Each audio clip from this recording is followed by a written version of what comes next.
So na gagawin natin. Ito, galterin. Seroba. Ayan yung ayusin natin ngayon. Bali yung issue nito, maalog masyadong ipin. Pilog. Maalog siya. So, bubuksan natin to rito. Dito natin adjust yan. Kumbaga pares lang dito sa Seroba ng piping na yung pinaka stitch cam nya. Dito tayo magbabaklas yan. So, umpisahan na natin baklasin to. So bago tayo mag-start mga kasower, make sure at kung bago ka lang dito sa channel ko, subscribe nyo na ako, Jolly Sewing Mechanic. Yun nga, nagtuturo tayo ng mga iba't ibang klase ng paggawa ng makina na pwede nyo matutunan, lalong-lalo na yung mga beginners dyan. So like and share nyo mga kasower, nang makarating sa kapwa natin mananahe dyan, may ganito silang magkaroon sila ng idea. Tara, start tayo.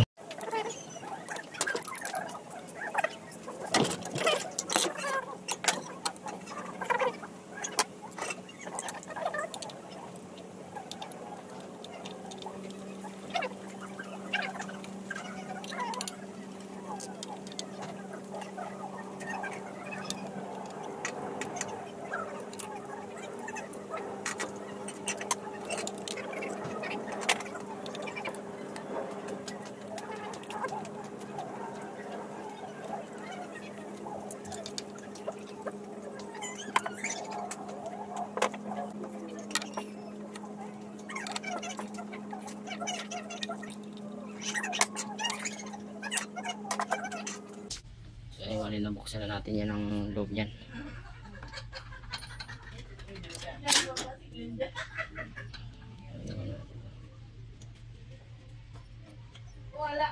Okay naman yung timing yan ito. Grabe, alog na alog So dito yan. Dito sa loob. Kaya maingay yung machine kasi talagang maalog siya Ayan, stitch cam. Alas same lang to ng piping. Ayan. Dito siya maalog. Kaya pag pinalakihan nyo ng stitches yan, talagang madadali kagad talaga yung pitog niyan dito. Same lang yan ng piping na Seroba. Pansin natin, wala ng tornilyo. Ayan. Wala ng tornilyo. Pati yung allen wrench niya rito. Yung dito. Papapunta ron. Wala na. So, nasa ilalim ka, sabi ni may-ari, baka nasa ilalim. So, tutukan natin siya mga kasama. Ito yung wala ng tornilyo. Ayan Ayan. Wala rin tornilyo. Pati ito, wala na. Naputol siya, kaya siya umaalog. Problema ito, matatagalan tayo pagtanggal ng kaputol na yan. Kaya ganyan siya na umaalog gawa nung naputol yung pinaka-tornilyo niya. Yung nag-adjust ng stitch cam. Ayan wala rin So linggo ngayon mag-improvise na lang talaga tayo dyan para dyan. Kasi walang mga pyesa pag linggong bilihan So ang gagawin na natin dyan, baka sa loob daw yung tornilyo na putol, babaklasin natin yan, tanggalin natin yung bis. Ayan, bali inaano na natin. Ayan, yan dyan. Bukot na natin, tanggal na rin natin. Pag nag-drain kayo, ito lang tornilyo yan. Natanggal na natin yung langis nya. Dito lang sa harap yan. So bubuksan na natin yung bis, tanggalin natin. Ayan, bali natanggalan natin.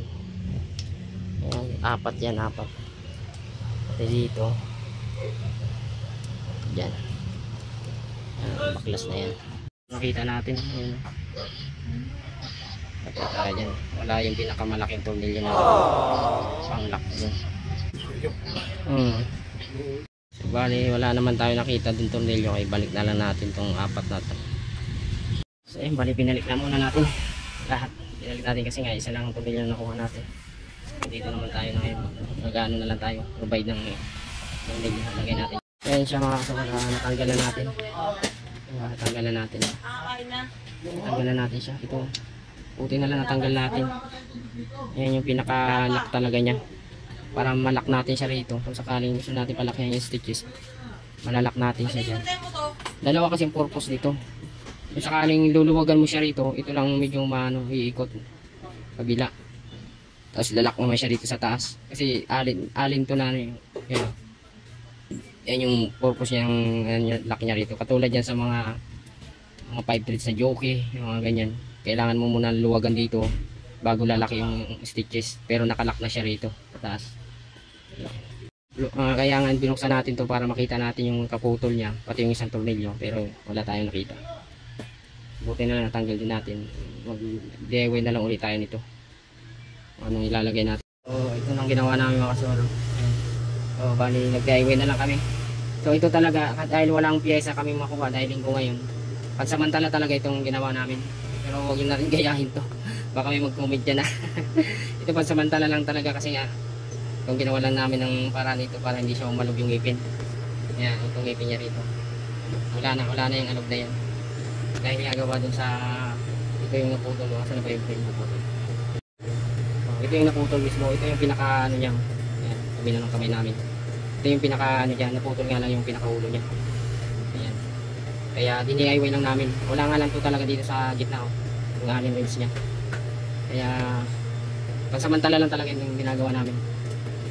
Pero kahit pa paano okay na yan. Importante yan, hindi malog yung ngipin. Maibsan yung ingay niya. So babalik na namin po rito. Then subukan na natin pata rin.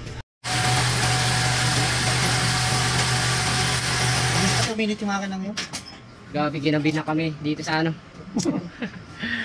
Eh patuloy natin. Sige pa. Pila na makikita ka namin sa YouTube tsaka sa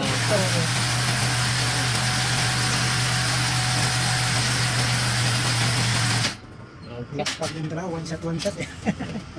Last bag talaga yan. Ayaw niya yung gan eh. Grabe naman yung tornilyo ng kalayo ni Mark, pero lalaki yan. Lalaki yan. Musal-sal lang eh. Sarga.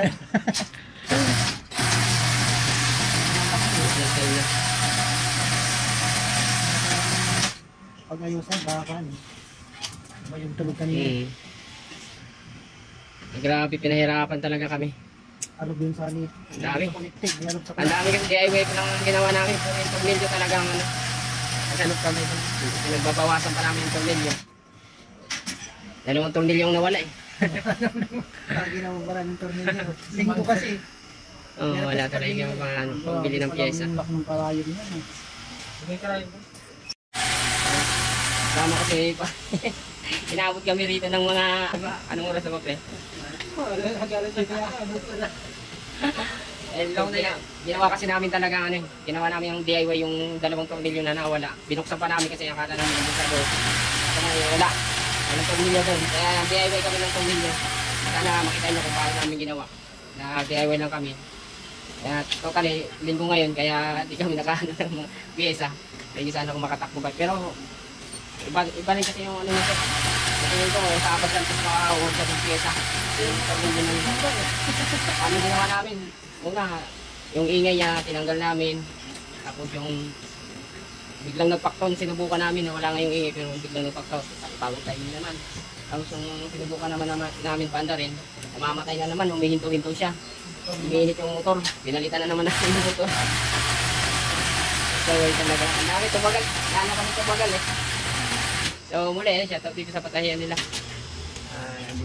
Linggo kasi ngayon kaya hindi kami nakaano ng pyesa, kaya DIY lang kami doon. Ayan, shout out dyan kay Sir Junard sa tiwala sa paggawa ng makina niya dito. So muli, kung consuming mechanic tayo mga sir, sa nais magpa home service dyan, PM nyo na lang ako din. Promise na kayo sa mga video natin, marami dyan. Dito sa screen, nandyan yung number natin, dyan nyo na lang ako kontakin. Amen. Kasama ko pa rin si Caroger ko pa rin natin. Ibagal talaga kami. So ayos, hanggang dito na lang.